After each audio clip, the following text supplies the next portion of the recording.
Okay, cool. I'm going to make a start now. Thanks everyone for joining. Hello.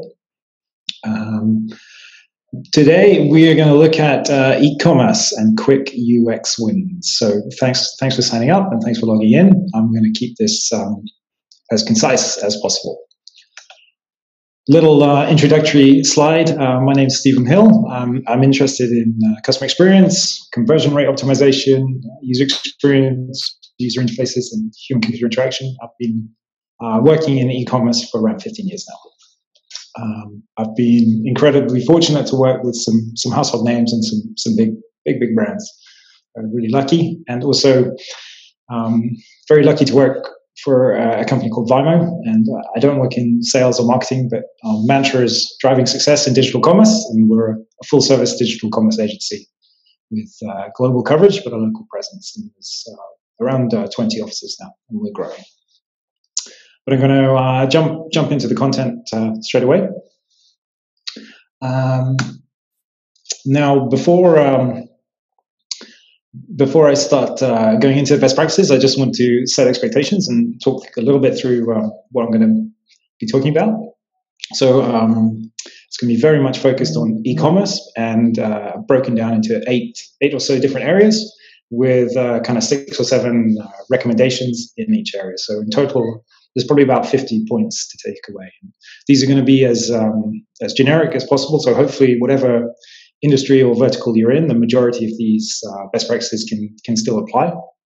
And if you're a UX expert, apologies, some of these are probably going to seem quite obvious, quite basic stuff, but it's very difficult to find a site which is doing everything correctly and every box is ticked. So what I'm not going to do is go into detailed case studies or deep dive into analytics.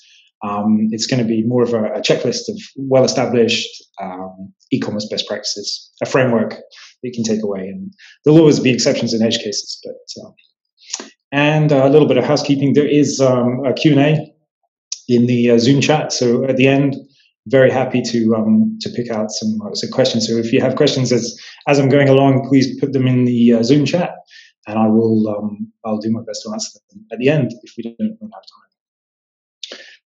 Right, so I'll start things off with homepage, or also applies to landing page as well.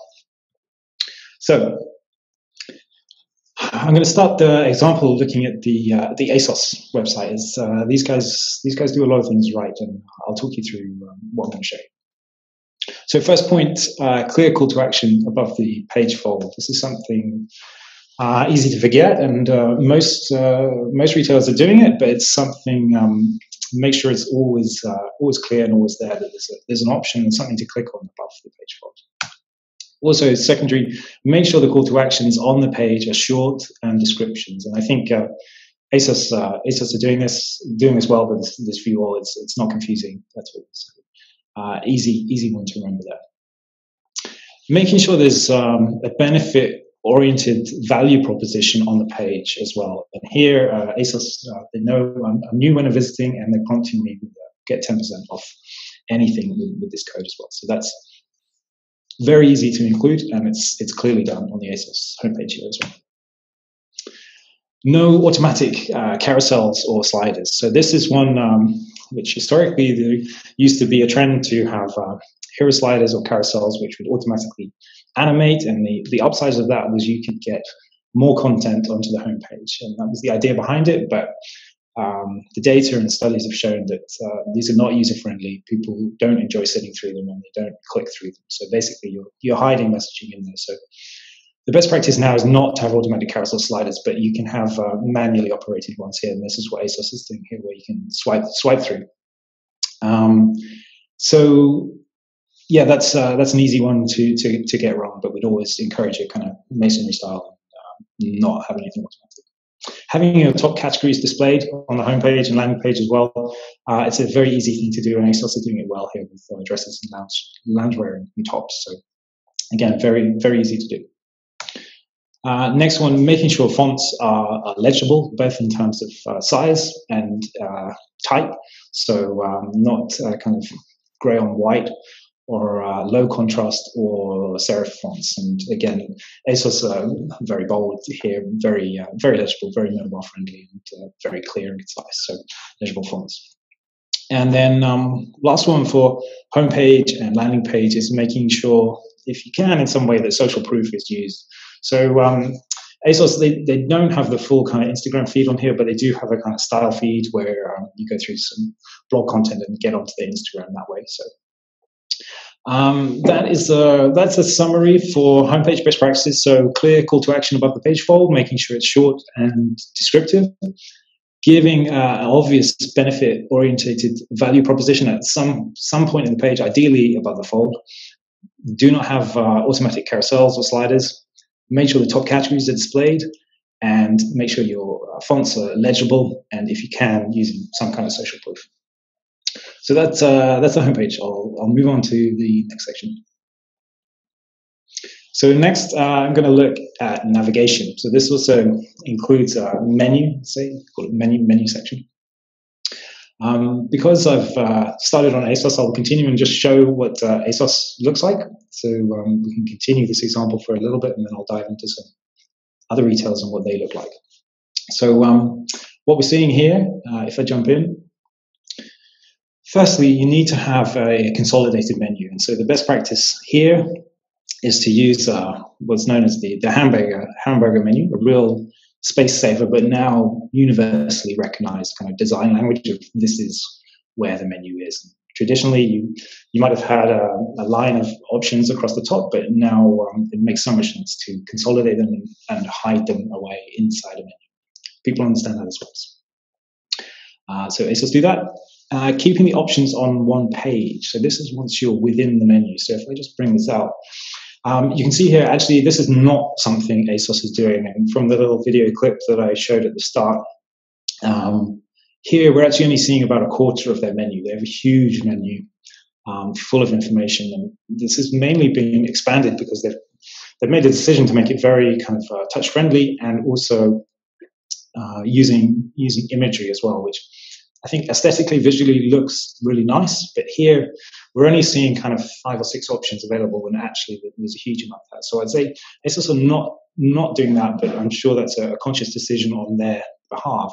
I'll just show a couple of examples where I think this is being done well and the options are kept on the page. So Net-a-Porter is a nice example, probably a similar sector, slightly higher end, but they've condensed their menu.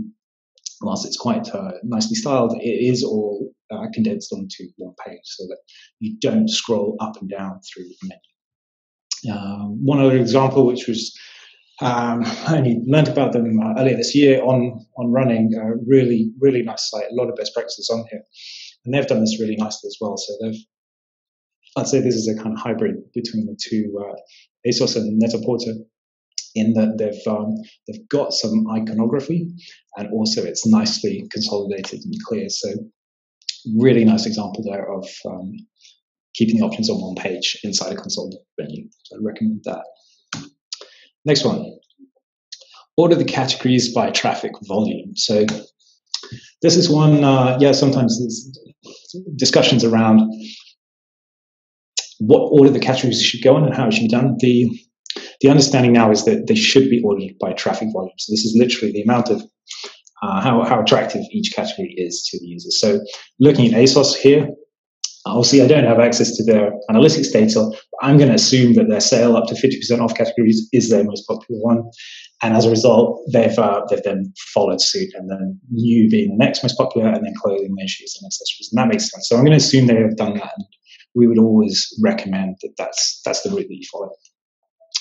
Interestingly, when you get into subcategories, so if I jump into the sales section, the best practice here is to actually order subcategories alphabetically. And you see this is exactly what ASUS are doing here. So when you go into the sales subcategory, it's not then ordered by traffic volume, but it's actually alphabetical. So you've got accessories, accesswear, bag purchases, etc. So that's another thing to make sure that you're doing, that subcategories are done alphabetically. Another thing to be aware of is post-sale activities. Important to have some kind of link to them in there. And so ASUS do this well. They have the My Account, My Orders, Returns, and Contact Preferences included in there as well. So something to watch out for. It's not just for navigation to products, it's navigation to anything. Next up, and I've put an asterisk next to this one as it's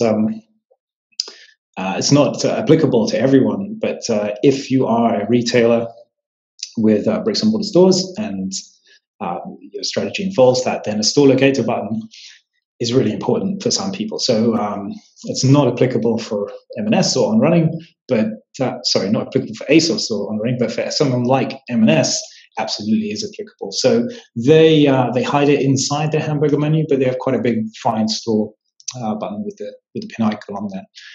So that's how they do it.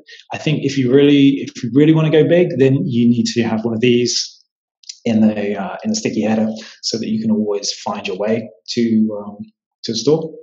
And then ideally you'd be using the location once you're in there as well. So again, not applicable to everyone, but if it is relevant, then it's really important to have a store locator. And certainly lots of the brands and retailers we work with, that comes up in conversation a lot.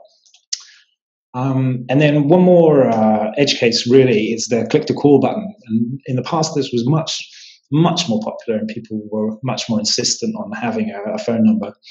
Over the years, this has decreased, but there are still some segments where this is important. And Stanner is a brand which I became aware of more recently. This, and I don't want to cast aspersions regarding the demographic of your typical Stanner stairlift customer, but they might not be the most tech-savvy consumers. And so for them, having the call icon in the header was really, really important.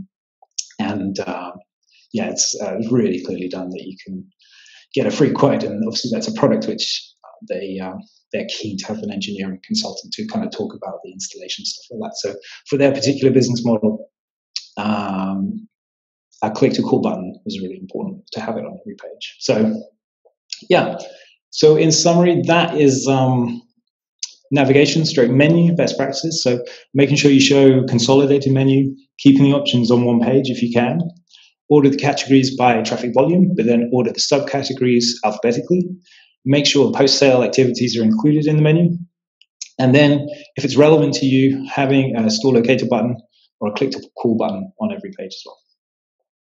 Cool, next section. So I'm going to move on to search. So search best practice. Now, I'm going to start the example here with the Helly Hansen website.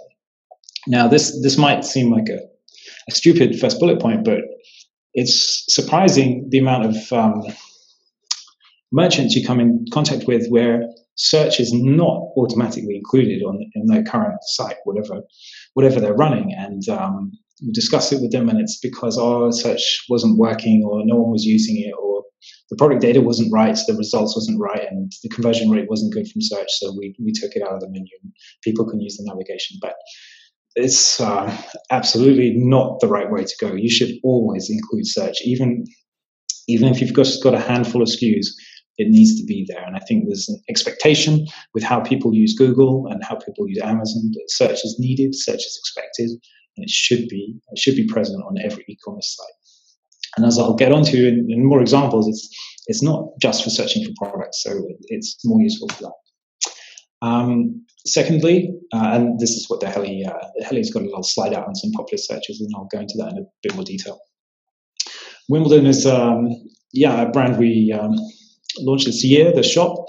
This is another important part and closely linked to including searches. If you have it, then make it visible. And here you can see it's got exactly the same kind of real estate in the header as the hamburger menu, and it's right next to it. And you have a choice. You either search or you use the navigation. So if you've got it, shout about it, make it clear, make it obvious, make it visible. The Wimbledon one looks like this, and branches out and has search the Wimbledon store. And this brings me on to my next point on search, which is use auto suggestions. So here, the moment you click into the Wimbledon shop search bar, you get the top 5 popular searches. What are people searching for? And I think, again, this is an expectation. People are lazy. If I'm typing something into Amazon, I want it to use auto suggestion. I want it to auto-complete. And similarly, if I'm searching for something on Netflix, I don't want to type the whole title of the program. I want to type the first 3 or 4 words, and then I want it to tell me what I'm looking for because it should know. So using auto suggestions is really important, and it's expected. Next point, I'm going to use Made, Made.com, and if you're familiar with stylish but very long lead time furnitures, you'll know this. You'll know this website, and these guys do a lot of things right. So I'll kind of talk through what they're doing. So first thing to notice is the prominence of the search bar. Basically, it has the same amount of real estate as the hamburger, the logo, the wish list, and the cart put together. So a huge emphasis on the search from them. And I'll show you how it works and why that's good. So the moment you click into it, you get popular searches. So similar to what we saw in Wimbledon, but also you get trending searches. What's recent and what's relevant. So that's really nice. And also bringing in the imagery as well makes a big difference to search results. So yeah, that's really neat. And then also similarly to how Google works, they've got the find as you type. So as soon as I type the letter L, it's guessing what am I looking for? Is it a lamp? Is it a light? Is it something large? And as I type, obviously dynamically the products are changing and updating, and now it's guessing I'm looking for legs or left hand or something like that. And the more I go through, automatically the products are changing in front of me. And then as I get to LEAT, you can see it's pretty much decided that I'm going to be looking for leather. And so this find as you type is really useful, really important. If I go on to misspell the word, so instead of writing leather, I miss out the H, it's really important to have spelling corrections. People are often in a rush or using a mobile with one finger, and autocorrect is so useful. And having spelling corrections implemented in search, really useful, really important to get right. So here, even though I've spelt liter, it's still guessing that I want leather, and the products it's showing up, it might be a leaning mirror or it might be a leather sofa. So I think it's a really good example of getting it right.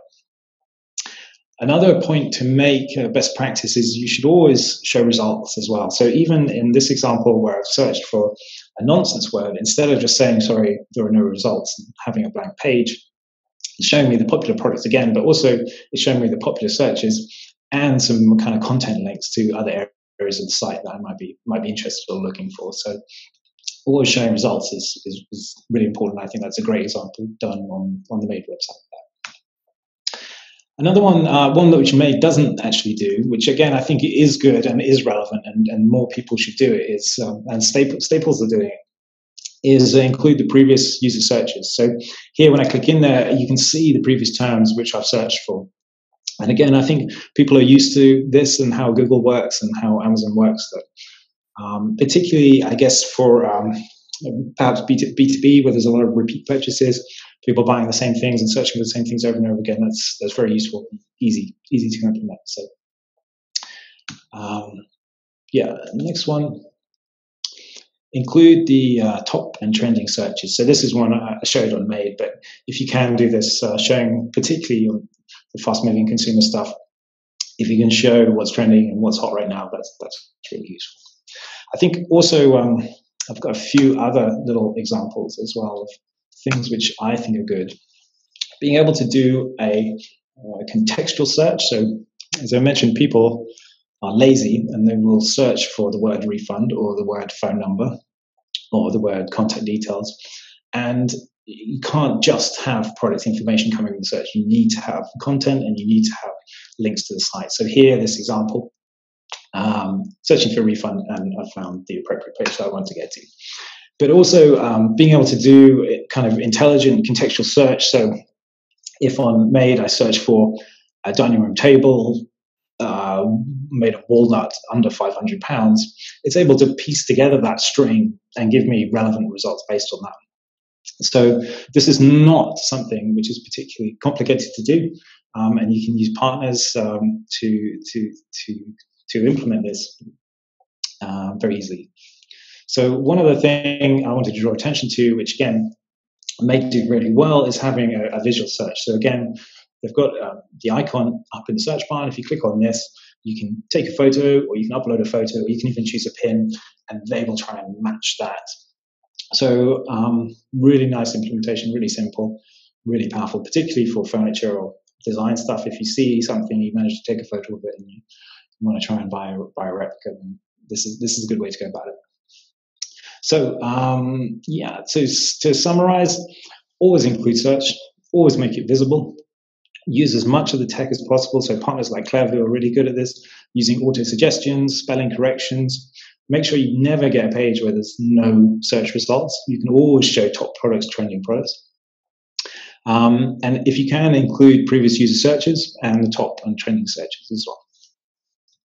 Right, next category.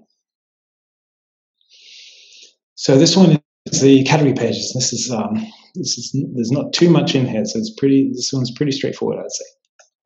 So I'm going to use the On Running website here because I think they've got a really clean and clear setup. So first one sounds obvious, but including sort options. And often this is done by default, but in On Running, yeah, you sorting by price, obviously high to low, that's been around for a long time, but also sorting by bestsellers or new or something like that. People like to use that. People expect to be able to use that. So make sure that it's included. And then also the filter options as well. This needs to be really clear.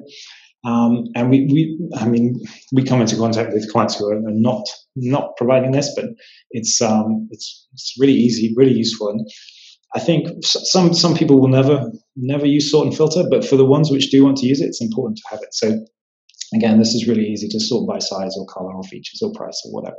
So making sure those two kind of fundamentals, basics of the category pages are there and implemented correctly. And this does mean that your product data set needs to be in order. So yeah, that's the kind of need to get that done before you can accurately filter products.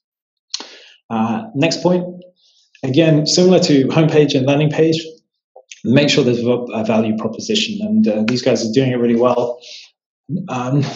Clear, but not too in your face, saying free standard shipping, which is great for conversion, and also 30-day home try-on as well. So really reassuring you that yeah, you should go for these guys. Next one, I'll stick with these guys because they do a nice example, is being able to show product variants on the category pages. So I'll just show you how they do it. So here I'm looking at a black trainer, and I can see there's probably two other colors available. There's a browny orangey one and a yellowy one. And what's really nice is I can flick through these, and I can quickly see, okay, they've got, yeah, the orange and the yellow. And making sure people are aware of your offerings. You're not missing out. And whilst I will probably never buy yellow trainers, but if it was just displayed as a yellow trainer and I didn't know that they had a black pair, then this might have missed out. And there's lots of nice ways to implement this and show, and maybe there are 20 different colors, and there's techniques around displaying that, but making sure you're able to show product variants is really important on category pages. Also, displaying a from price, and this is really clear. Some brands like to hide it at this stage, and some B2B stuff like to hide price it, but I'm always, don't do that. You should be honest and open. And if it's an expensive trainer, then let people know it's an expensive trainer from the outset. Don't let them go down the rabbit hole and find out later. So to conclude, always include sort options, always include filter options. Make sure there's a value proposition at some point on the category pages. Make sure product variants, people are made aware of them, and display from price as well, so that you're not hiding anything. Cool. Next section. I'm going to jump into the product pages, best practice. What should you be doing? So I'm going to start off on this site, Rafa. And if you're familiar with overpriced cycling gear, you will know this brand. So these guys do really nice kind of cycling kit and paraphernalia. And they're doing a huge amount of good stuff on their product pages. Really long, really rich, lots of features, details, materials, bullet points, fits, size guides, models, measuring instructions, Q&A, care instructions, and content as well. So I'll use these guys and talk through kind of what they're doing a little bit. So this is a big one for me, and perhaps this kind of strays over from UX, but I really want to talk about it. But unique product descriptions. So we've had retailers who basically had, kind of one line of copy from the manufacturer, from the factory, or they'll say, oh, an intern will come up with a product description, or we'll use the marketing kind of boilerplate stuff on the site. But that is not a differentiator. And unique, well-written product descriptions from copywriters are fantastic and make a huge amount of difference. And Raf obviously, takes some time over these, and it's not one line and a couple of bullets. This is well thought out, well written copy. It makes a huge difference, both in terms of the user experience and also SEO and things like that as well. So, that's really important. Displaying clear pricing information. Yeah, these guys, they're given it lots of space to breathe around here. But again, similarly to the category paging, don't force people to select a size and a color, then show the price. Be upfront about it and make it clear. Easy one.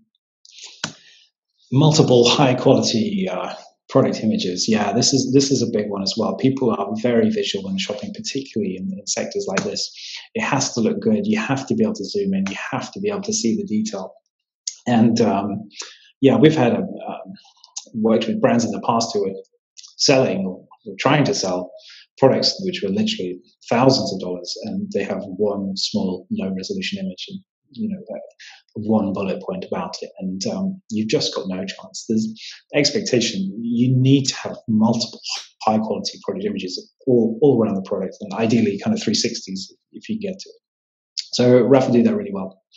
Product video, yeah, this is a big one. I've been talking about it for years probably, but little cinemagraphs, and even Rafa obviously spent some money on making beautiful branded content of their products in action.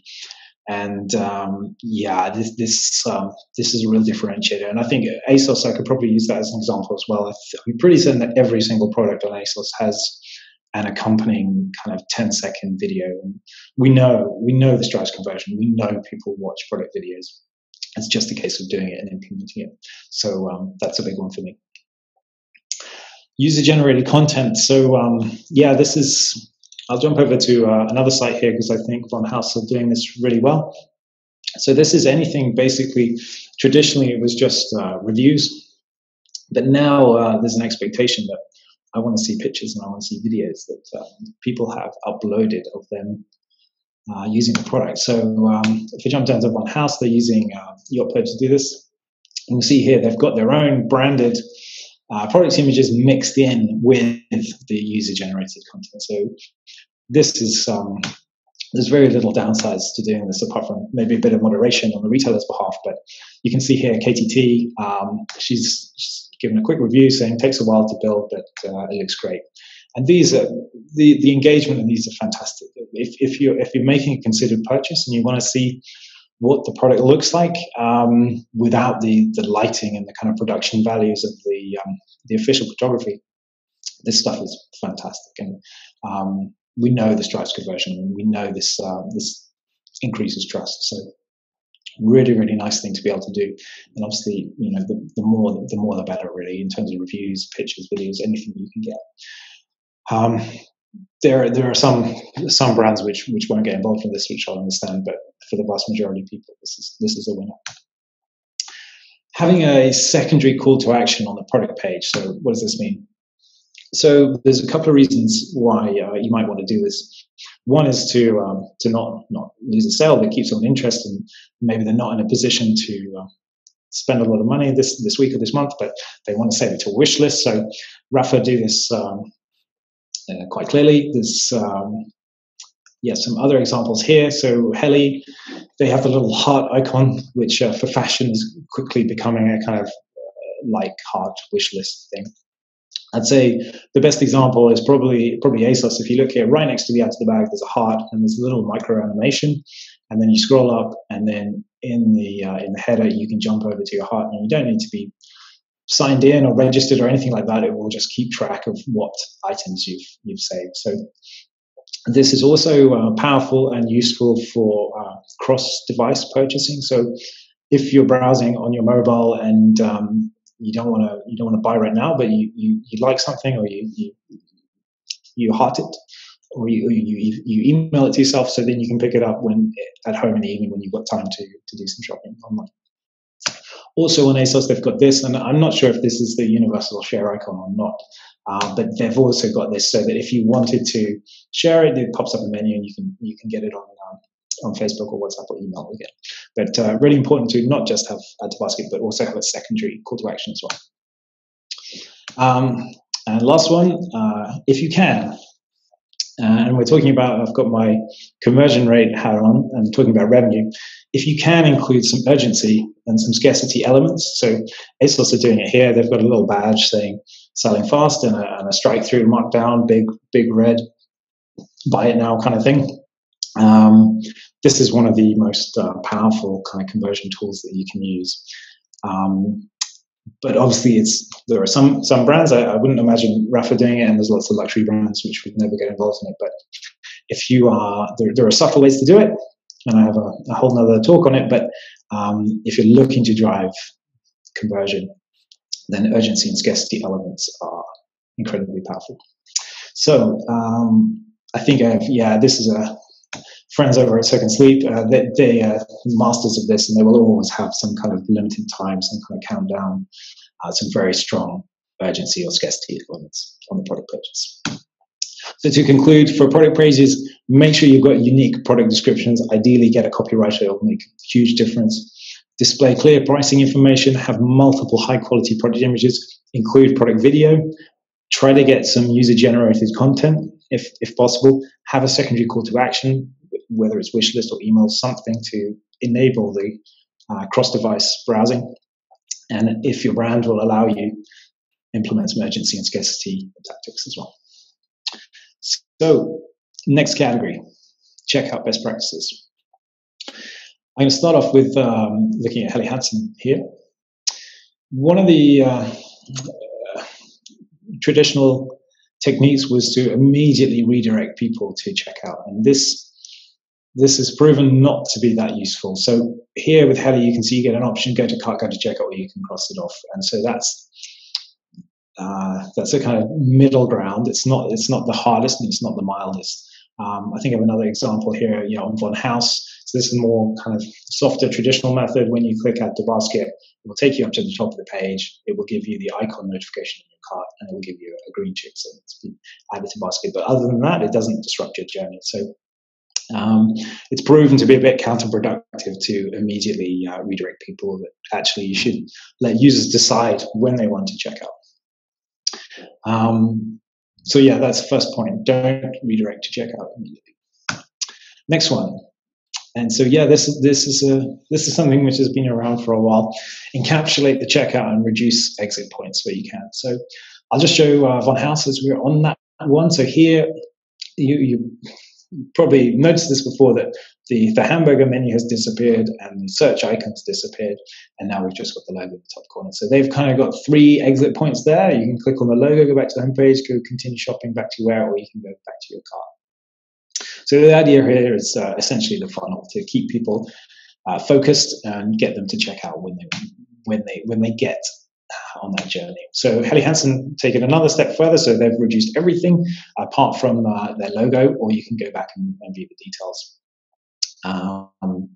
And then on running, they've taken it one step further. So they've literally got nothing there apart from enter your email address. So really strong, but I really like that. I think it's super clear. And if you've read Steve Krug's book, Don't Make Me Think, just reducing the amount of fields there really focuses the attention, and I'm sure they'll get better return just having that one field there and stripping everything out from the site. So yeah, really good one there. Next one. This is a difficult one. Include a create an account value proposition. So this is something e-commerce sites have struggled with. So we've got on one side the marketing team desperate to capture email addresses and send marketing emails to people. And on the other side, you've got the e-com manager who's desperate to capture the sale. And we know that if you force people to create an account and register, that harms your chance of getting the sale. So I'll just show how ASOS do it. ASOS really encourage you to sign up with social, so they can steal your data, and they make a point of saying, talking about your data and saying, we're not going to do anything evil, which makes me even more suspicious, really. But yeah, there are some other sites which do it quite nicely. This one, Navika, they talk about the perks of why you should create an account. So it's going to be faster, and it will save your details. There's a rewards program. You can manage your wish list more effectively and create collections, blah, blah, blah, blah. So this is the kind of, if you can encourage people to create an account, you should do it nicely, and you should do it gently and say, not force people to do it, but let's talk about why it's a good idea to do it. And the only real difference on a lot of e-commerce platforms is essentially whether you add a password or not in the checkout fields, but that doesn't matter. Right, next one. And again, so this is a reoccurring theme. Can you include a value proposition at the conversion point as well? So you've had it on the homepage, landing page, had it on the product pages, and now you're getting it this end of the funnel as well. So ASOS, again, doing it really well. They will always have a banner of some sort saying free this or use this code, and that's really nicely done. Similarly, on House, they've got this at the top, free delivery on all orders. Easy to do. So next one, let users save basket for later. So yeah, this is Patagonia, one of my favorites. They've got a save for later as well here. So it's really nicely implemented so that if you know you can't check out, you can save it for later. And similarly, ASOS have a nice one when you're in there. It's quite fully featured, really. When you're in their basket, you can hit the kebab menu. This is referred to as, and then you can switch it to save to later. And if you switch it to save to later, really nicely, it just puts it in your saved items. And then at the bottom, you get this. You can move it to your bag when you want. So I think that's a really slick implementation from them there. And next one, allow guest checkout. So yeah, I've spoken about this already. So this is essentially, Helly Hansen are quite upfront about it, and I think Magento 2 default says this, that enter your email address and then you can create an account after checkout. So it's quite a nice kind of hybrid compromise there, saying you don't have to worry about creating an account now. Let's get the checkout done, and then post-conversion, you can create an account. Yeah, on running, again, they don't force you to add a password. You can cruise through that without creating any kind of account. But Rafa, this is hard. This is forcing you. They want you to do a password. Whoever you are, whatever you're buying, they need you to create an account. So I'd say that's bad for them, and that's going to harm them. But I imagine there's a kind of brand discussion, a brand decision there, that people are such big fans of the brand that they'll jump through many hoops to join them. So I'm sure it's a calculated risk on their behalf. So that concludes checkout best practices. Don't redirect to checkout immediately. Encapsulate as much as you can and reduce the exit points. Include a create an account value proposition. Excuse me.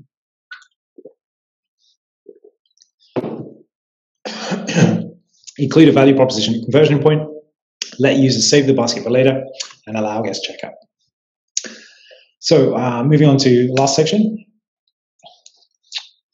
So this is forms best practice. So I thought I should include this, as often it gets brought up in discussion. So this sounds really simple, a bit like including search, right?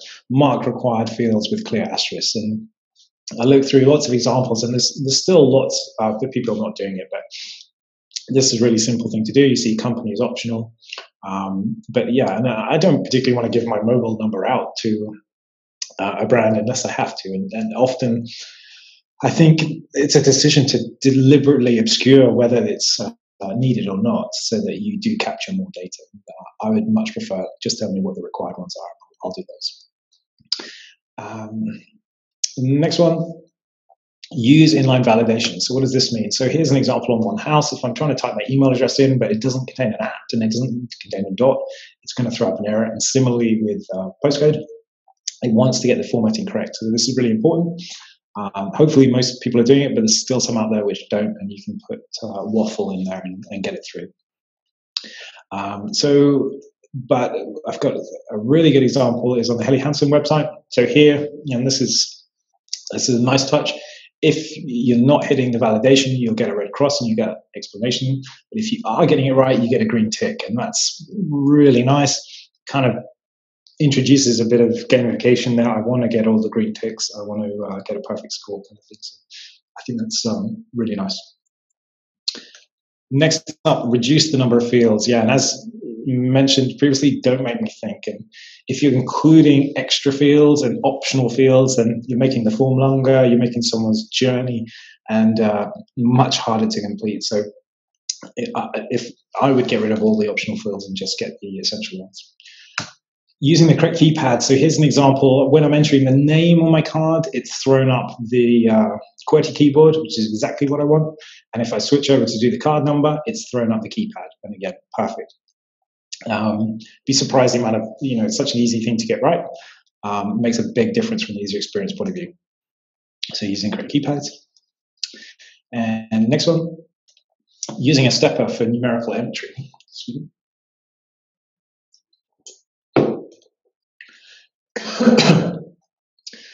So here on the on Runner, you can see easy quantity change with the plus and minus. This is great for it's touch friendly and it's easy to use. I think Helly Hansen do it really well. They've got a hybrid where you can plus and minus, where you can remove it from your cart or use the cross, and also you can type directly into the field. So if I wanted to have 10 of these jackets, I can actually click in there, type 10, and it will update, and also then use the plus and minus to move it. So steppers are really good. And I think this kind of applies. So we're using the next point, using the appropriate kind of entry methods for whatever it is. So here's one which is annoying and you have to make decisions for, is using, for example, drop downs for really short lists or really long lists where it's not appropriate. So here, you see the example of Asus. They've got 3 different delivery options: standard, next day, or precise. And quite rightly, they've presented them open as radio buttons, so I can choose one of them. Now, if that they could have put that in a drop down and forced me to kind of make a decision there. And also, if they had 10 delivery options, I probably wouldn't want it as radio buttons because it would take up too much space and I wouldn't be able to see. So making kind of appropriate decisions depending on the length of the list and the type of the list is really key. So similarly, if I'm entering the month of my credit card, I don't want radio buttons for that, and I don't want kind of switches because there's way too many, but a drop down is very easy for me to understand and see how that works. Similarly, on product pages, there's decisions to be made there. Helly Hansen could have done color swatches in a drop down and size in a drop down, but they haven't. They've got buttons. And I think that's a much nicer aesthetic. And interestingly, Asus, they do size in a drop down, and I'm sure there's a decision behind why they've done that, but it's probably depending on the amount of product variations and attributes included. But yeah, that is the last one. So don't use drop downs for super long short lists. So to conclude, forms, mark the required fields with asterisks, use inline validation, reduce the number of fields where you can, use correct keypads, whether it's the number pad or QWERTY, use a stepper for numerical entry, and don't use drop downs. So I've just got a little one extra slide with some extra best practice bits, which just kind of some things which I think are nice to talk about, and I'll include. So first one, if we're talking about conversion and how to improve a site, the first thing you should be doing is fixing all the broken stuff. So if your add to basket isn't working, or if your payment gateway isn't working, or if you know some product images aren't showing, nothing kind of harms conversion more than broken stuff. So the number one thing would be to fix all the broken stuff first before you start investigating all the best practices. So it's an obvious one, and you kind of invert the question and say, what's the thing which is harming my conversion the most, rather than what can increase my conversion the most, and address that first. Doing everything mobile first. So I hope you noticed that I didn't talk about desktop at all in this. All the examples were on mobile, and it's something I've written about and feel quite strongly about. Mobile first should be the default. Mobiles aren't going away. I can't guarantee if someone's got a nice desktop and nice screen, but I can pretty much guarantee that they've got a mobile in their pocket or in their bag. So this is something I expect to stay. So do everything mobile first. This is something which comes up with discussions around performance and page load speed, optimizing images and using caching. So often people will say speed is so important for user experience, and I absolutely agree with that. One of the key things for a fast site is optimized images.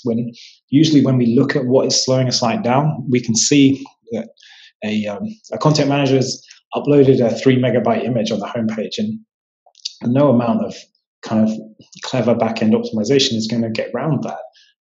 The images should be super small, WebPs, and and caching should be enabled. This is a huge quick win. Making sure the caching is good and making sure the images are optimized, and that will improve the user experience no end. Look at the data you have. I've spent many years looking at Google Analytics. Google Analytics is a free tool. You can do some incredible things, some incredible segments with it, and get a huge amount of data. It's free to install. I would imagine every single e-commerce site in the country has it installed, but do people utilize it and get the most out of it? Absolutely not. There's a huge amount of data available, and you can make intelligent decisions based on it easily. So that would be a tip as well. And whilst all of these are best practices, and in an ideal world, you'd be able to A/B test them all, and we can see what works. I know from experience it's not possible to test everything, and there needs to be time and investment in making sure everything is set up so that you can embrace a kind of culture of testing. Personally, I think so. I'm a big fan of it, and I've done it in the past, but testing, I believe A/B testing should be done when you don't know the outcome of the test. A lot of these best practices, you just need to follow them. You need to follow the frameworks and just implement them. And then when you've exhausted all the best practice stuff, then you can move to A/B testing when you don't know what's going to win, and that's when it's interesting, and that's when it's exciting. And similarly, everyone's brand is different, everyone's site is different, so everyone's results will be different. So whilst it's interesting to look at other people's A/B tests, ideally they need to be done on your own.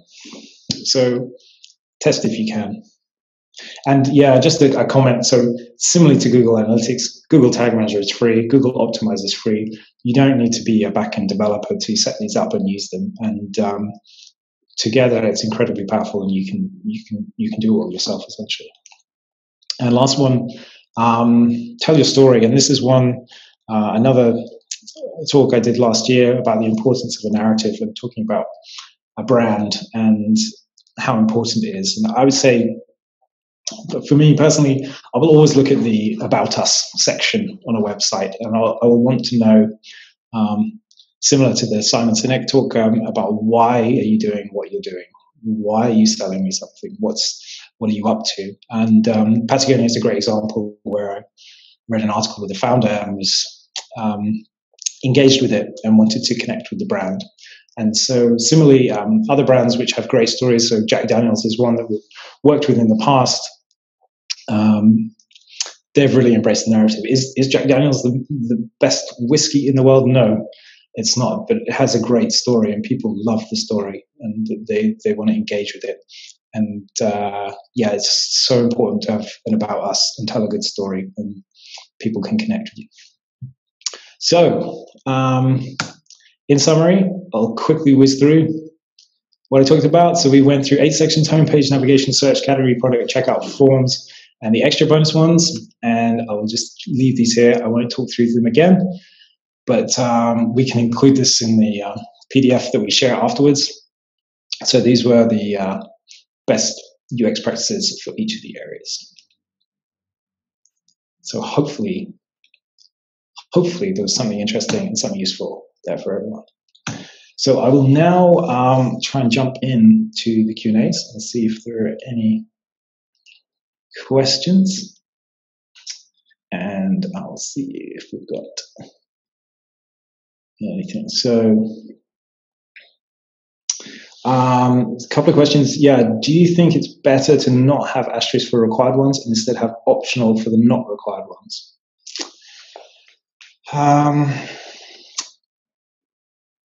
Yeah, good question. I'm not sure. And instead have optional for the not required ones. I think ideally, Ideally, you would only have required fields. I think that is how I would put it. And then I think if someone and then try to do the account creation post checkout, and then within the my account section, you can if you're keen to get optional fields, because we did have some brands who were trying to collect data like date of birth and gender and interest and stuff like that, and the point of checkout it's just a disaster.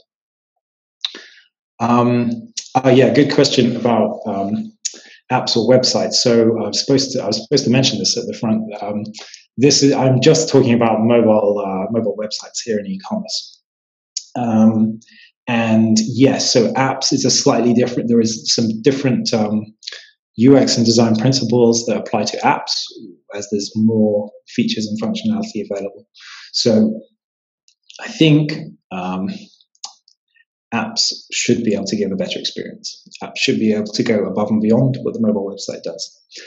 Some people are really into apps, some people are not. I'm not a big app person, but I'm aware of the benefits. And I think that's a slightly different talk.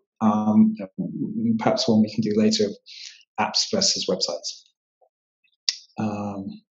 I'm conscious of time. I think this was supposed to be half an hour, and I've gone way over. So I think I'm going to.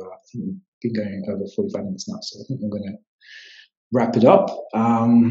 But there will be, my understanding is a recording of the video, and also if you've got any questions and you want to, obviously you can get me on LinkedIn. And obviously, you can talk to, if you fill out the form, we will have your details. I'm sure Vimo will be in touch. We do have, if you're interested in the department I work in, which is the consulting department within Vimo, then if we're open to working with anyone, regardless of their technology platform or how big they are. But yeah, if you want to do a deep dive on your site and come up with an audit, then that's absolutely something that Vimo is able to do. And I will. The questions which I've been unable to answer, I will follow up on them. So, yeah, thanks very much for your time. Sorry, overran. I hope it was useful. And yeah, thanks for listening.